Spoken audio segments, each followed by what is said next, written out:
Google Glass Enterprise Edition 2 is the name of the newest iteration of Google Glass. Google Glass first came out in 2013, then seemingly faded into obscurity, but became an enterprise targeted device in 2017. Doesn't really affect. Doesn't really. It's not a product for us. Google Glass. Nobody got into that. I don't even know if it ever became a point where you could go into a store and just buy a Google Glass. Was that a thing?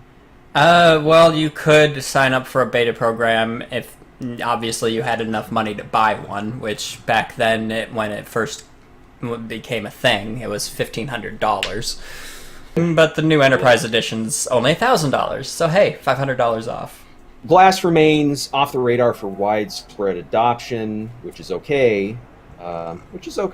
The new hardware also it charges faster, has better battery life, better Wi-Fi and Bluetooth, better camera, and it supports Android Enterprise mobile device management for the first time. The voice-based and touch-enabled design still remains similar to the previous versions. There stands to be new augmented reality applications with this new device, just not on the level of HoloLens, which is fair, as the new glass is going to be a mere $1,000 per unit compared to the $3,500 price tag for a HoloLens 2 unit.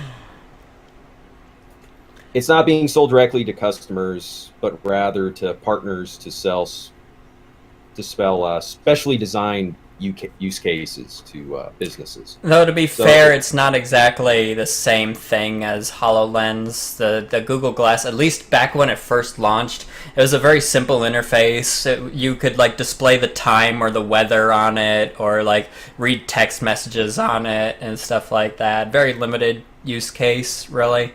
But I'm not sure how much it's expanded on that since then. Yeah, well, pretty much Google Glass is still a thing. It's being used by businesses. Maybe some nerds on Silicon Valley that are going to be using that more often now, or like a parody of that. It's not going to be called Google Glass. It'll be called something else. But it's something being used, and it's a lot less expensive than HoloLens. HoloLens, I think there's so. there's gloves and a whole headset and all that stuff. Okay, moving away from Google Glass, Huawei ban. Boy, I wrote an article, posted it today on this. I'm pretty much just gonna be reading the article here.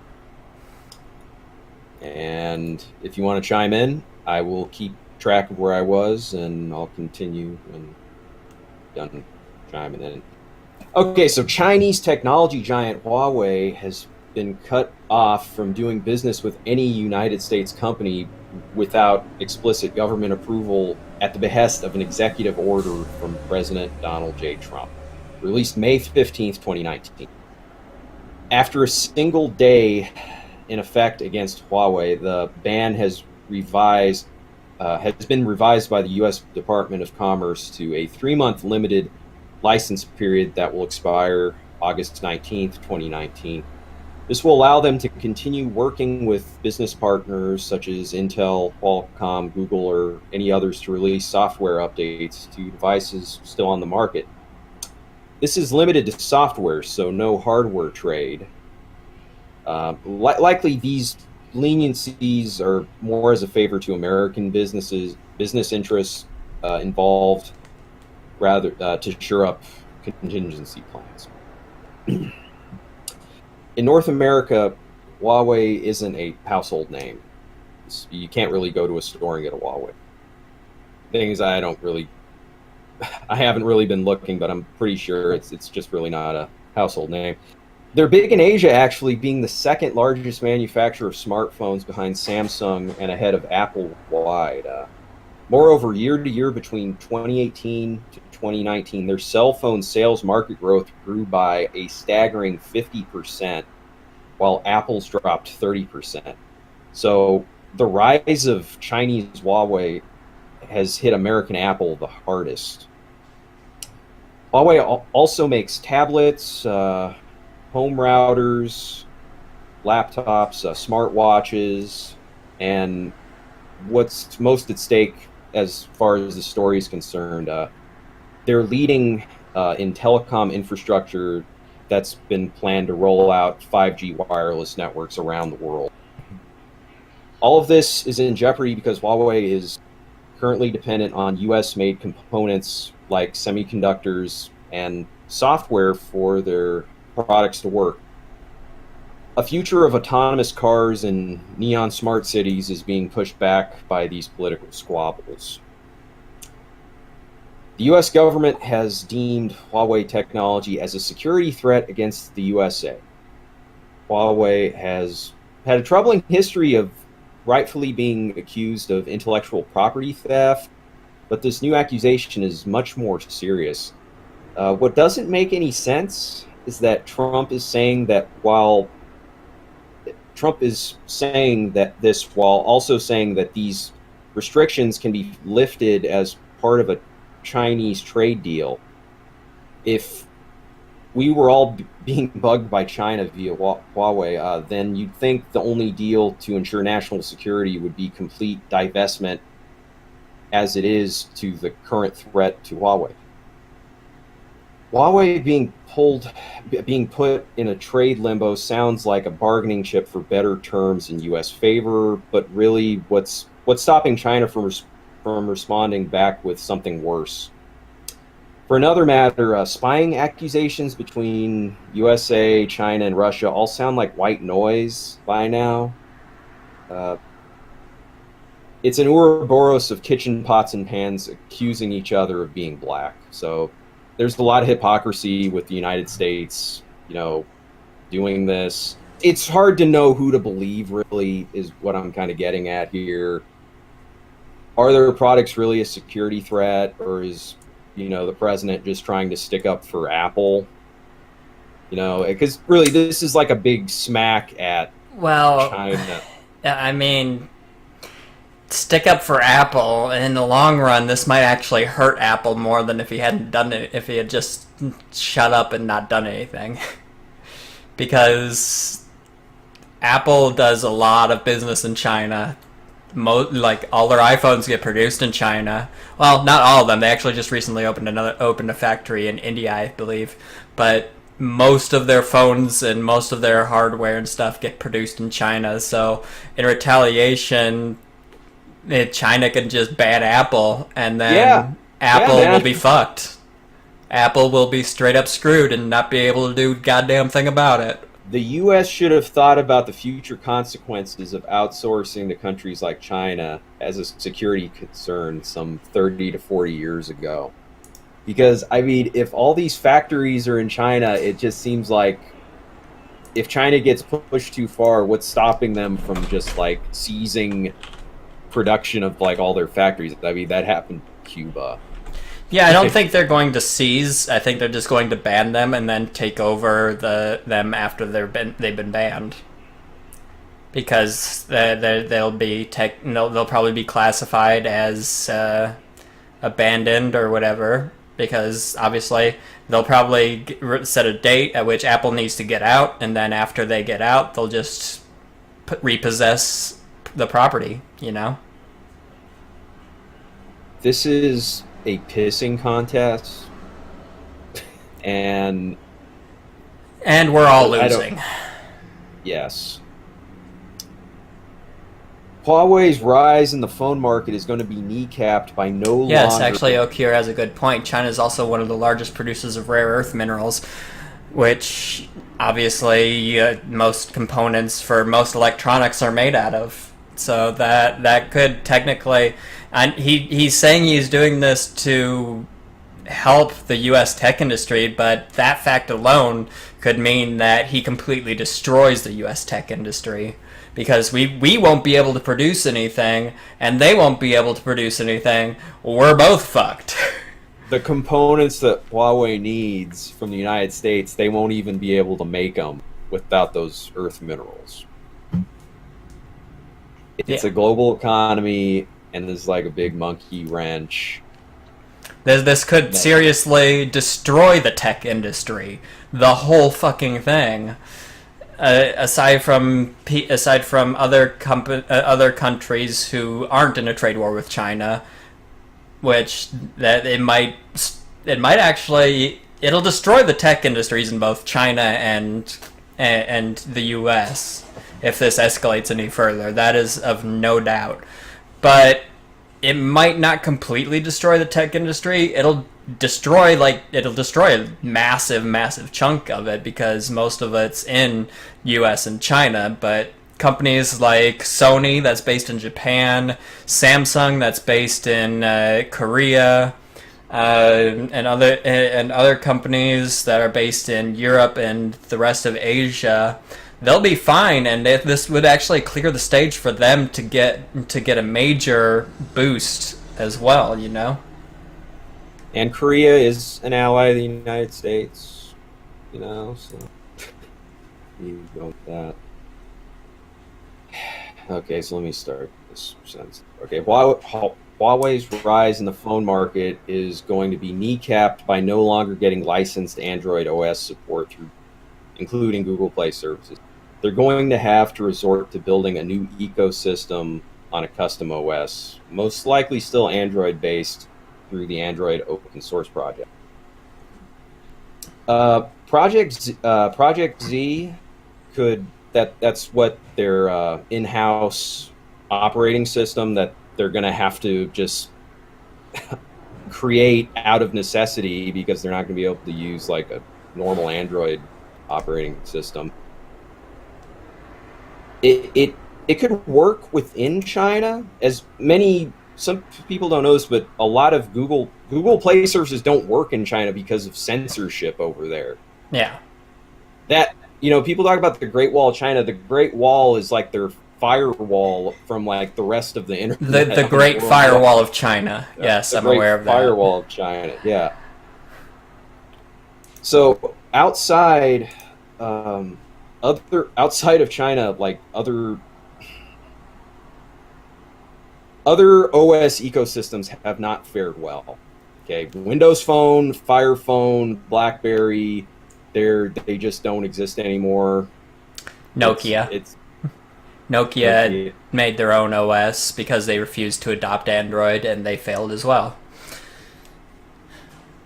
And then they came back, and they're still a thing, but nobody really cares about Nokia anymore. The thing is, Nokia was so huge like 15 years ago, and then like post iPhone, they were just on the decline tremendously. It's like they were big when like the full flip phone days. Boy, the Nokia brick, the immortal phone, the phone you could throw out of a 2-story window and it would still work. And if you see like any sort of period pieces, like I was just, Captain Marvel, I believe that the movie was supposed to take place in like 1995 mostly, like mid-90s. That was before, cell phones really proliferated into things, but it's kind of wanted to see a Nokia phone somewhere in there. Not quite there. So yeah, we got pagers in there though, so yeah. Okay. The introduction to Huawei to American ears has been spoiled, although I think this news story is still kind of falling under the radar of typical, evening news cycles. No, I've seen it on like actual news cycles, but it's still like not the most important thing to the news for whatever reason, despite the fact that this is actually a really bad thing that's going to happen because of this order. Because, again, Huawei is the largest telecommunications company in the world. They make a lot of stuff for a lot of U.S. companies, and this is bad. This is really, really bad. They just don't realize how bad it is. Meanwhile, I'm sure their IT departments are like, you have to cover this story! This is very, very important. This is very, very bad. So, this executive order could be seen as a warning shot to American consumers to buy American, or else your Chinese tech will become insecure, defective paperweights.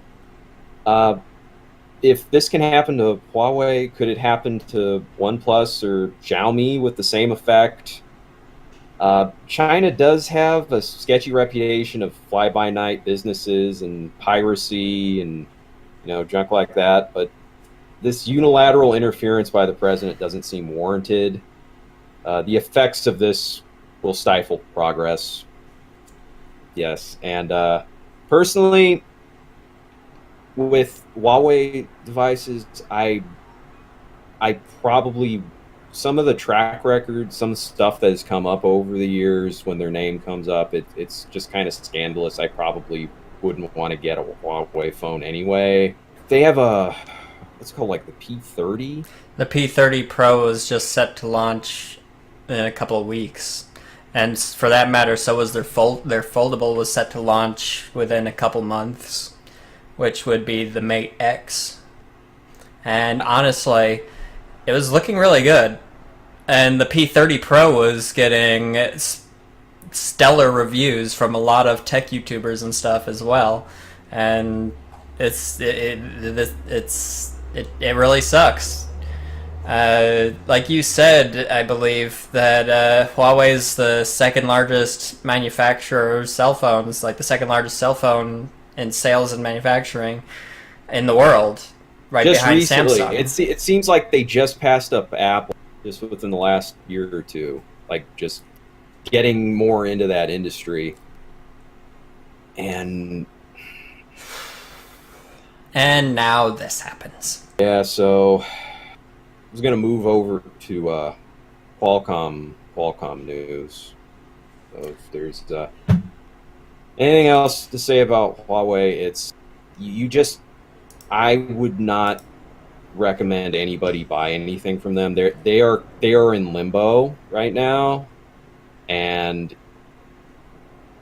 it's it's just really sketchy to invest in their products right now if you live in the United States. I don't know if Don't anybody do it. is. Not right now, Yeah. anyway. Wait a little bit. Hopefully, this will all blow over here in a Oh couple yeah. weeks Oh or yeah. a month or a couple After months. August 19th, that would be a good time to check in and see like what's up, like what's the stance on this, because that's when that like 3 month term expires. They're still going to be getting some support from American companies, but after that, it could be just like totally Well, this got 3 month thing goes both ways, is so that Huawei can keep their tech that's already here up to date, and at the same time get updates for their own stuff from American companies. So, Okay, so let's just move to the Qualcomm monopoly potentially getting busted up here. Okay, so Qualcomm finally tripped on U.S. antitrust law during a U.S. District Court judge decision this past week. Qualcomm must change how it does business and renegotiate license deals with its customers. Qualcomm can't force a customer to sign a license before it will supply it with chips. They must negotiate or renegotiate license terms with customers in good faith under conditions free from the threat of lack of access to or discrimination, uh, provision of modem chip supply or associated technical support or access to software. So that last one was kind of a run-on sentence, but it just sounds like they're being reined in. They must also submit compliance and monitoring reports for the next 7 years and report to the U.S. Federal Trade Commission on an annual basis. Qualcomm, as we all know, owns Snapdragon, which is a leading SoC component of most cell phones. Qualcomm owns patents related to 3G, 4G, and upcoming 5G networking technology, where beforehand all handset makers building a device that connects to cellular networks, they had to pay a licensing fee. Even if they didn't use Qualcomm's chips, there were licensing fees even for everybody's devices, even if they didn't have Qualcomm chips in there. There were still licensing fees because of their patents that they own. It looks like the litigation battle from last month ending with Intel leaving the 5G modem race and Apple capitulating to Qualcomm's demands may have been the last straw. The FTC argued Qualcomm's licensing policies hurt consumers by causing higher smartphone pricing, but we shouldn't expect prices for the latest and greatest from Apple and Samsung to drop anytime soon. The public has been willing to pay exorbitant, 1K prices for their products so far. So my guess is that any gains from Qualcomm's cust- uh, customers will most likely be passed up their own corporate ladder rather than onto the consumers. However, Qualcomm losing leverage should be better for everyone else nonetheless, even though it's pretty much the head of the spear on who's going to benefit from this. It's Yeah. going to be Apple, it's going to be Samsung, it's